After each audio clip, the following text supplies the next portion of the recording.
Pepoši, první věc, kterou na té motorce chceš udělat, nebo bys měl udělat, když chceš s ní jet na okruh. Co by to bylo? Každopádně jedna věc je taková. Spousta lidí, že jo, jede na okruh na motorce v sériových kapotách, což je špatně. Základ číslo 1 je sundat originál kapoty, blinkry, světla a prostě všechny ty drahé věci si prostě doma pěkně uschovat a koupit si prostě lehké funkční laminátové kapoty, včetně prostě nějakých držáků, podsedlového rámu a všech těch věcí, abych prostě v případě pádu, víš ty dobře, jak já, že stejně přijde. No jasně, kdo nepadá, jezdí pod své možnosti, že jo? Přesně tak, prostě po originál plastek, kdybychom vyndali světla, tak nám tam zbydou díry, že jo? Takže tady nejsou díry, úspora váhy je tam obrovská.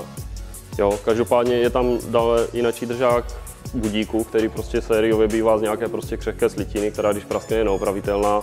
Jo, tady se používají prostě ty hliníkové, v případě pádu jde to narovnat a může se pokračovat zase v jízdě. Další věc je prostě rychlou upínáky, prostě snadná montáž. Potřebuju rychle něco vyměnit, jo, něco se mi prostě stane. Potřebuji vyměnit olej nebo něco takového, prostě dělá se to na běžícím pásu, prostě rychle to sundám, rychle to namontuju, je to prostě daleko jednodušší. Když já tu motorku odstrojím od těch originálních kapot, světel a tady tyhle věci, tak mi jako zbývá docela dost kabeláže. A co s ní? Tak, to určitě zbyde. Jo, někde jsou prostě kabeláže, že jsou nějaké mezikabeláže ke světlům a tak dále. Samozřejmě odpojíme, konektory zaizolujeme proti vodě a snažíme se prostě je schovat. Někde to bohužel nejde, tak musíme i ty dlouhé, pokud z toho nechceme vyloženě dělat závodák na pořád, kde se ta elektrika prostě třeba prostříhá a protřídí, tak to prostě dobře zamotat. Hlavně tady přední kabeláž prostě schováme pod masku. Jo, dáme to prostě pod ten budík, nějak to prostě zamotáme, prostě zamezíme, aby to při pádu se nějak nepoškodilo a nenatekla tam voda. Standardně dojde celá sada kapotáží, takže bývá tam to navíc, i kde je prostě plechová nádrž, tak bývá navíc prostě kryt přes nádrž, aby jsme si ji nerozbili, že jo. Plus mívá navíc ještě, že mívá větší výstupky, že se člověk víc prostě zapře nohama. A standardně to bývá s držákem přední budíku a přední kapotáže. Jo, protože ten originál má tam prostě navíc spoustu držáků, které jsou prostě na světla, které jsou nepotřebné a hlavně, jak jsem zmiňoval, prostě je to drahá věc, je to v dnešní době, čím je to novější motorka, je to slitina, praskne to, už je s tím problém. Tohle je prostě z hliníkových trubiček, ohnu to, tak to zase narovnám a můžu jít dál.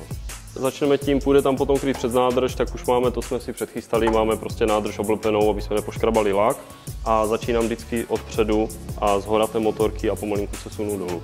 Jo, takže tady začneme jako první, tady máme zamotanou elektriku, ještě ji máme zaizolovanou, ale to se bude dodělávat později, teďka bychom si to prostě pro názornost ukázali, takže začneme prostě držákem kapotáže a budíku.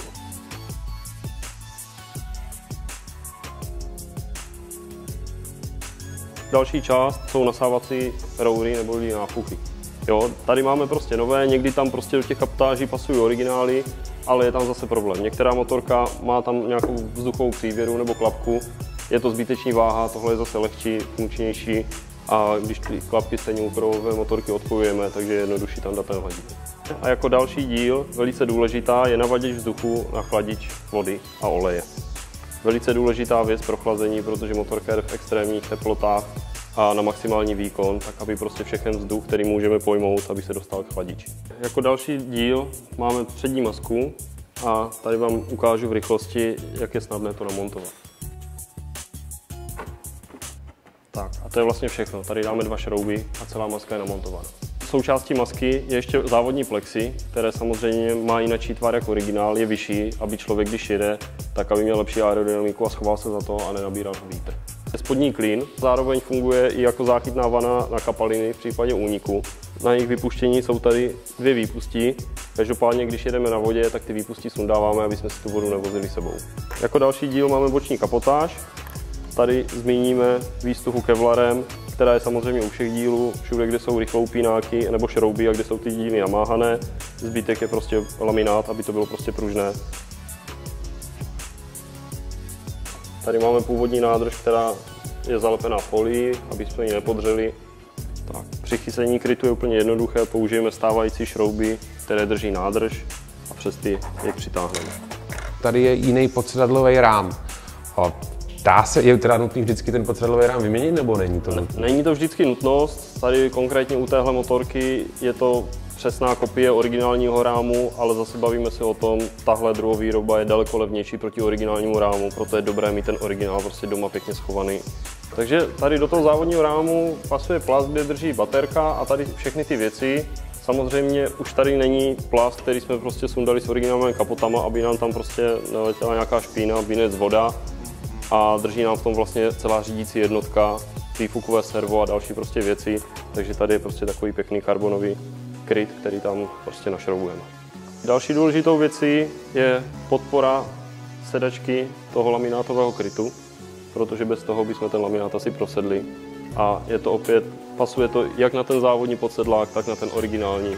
Jen ho tady navlečeme a do originálních úchytů dáme šrouby.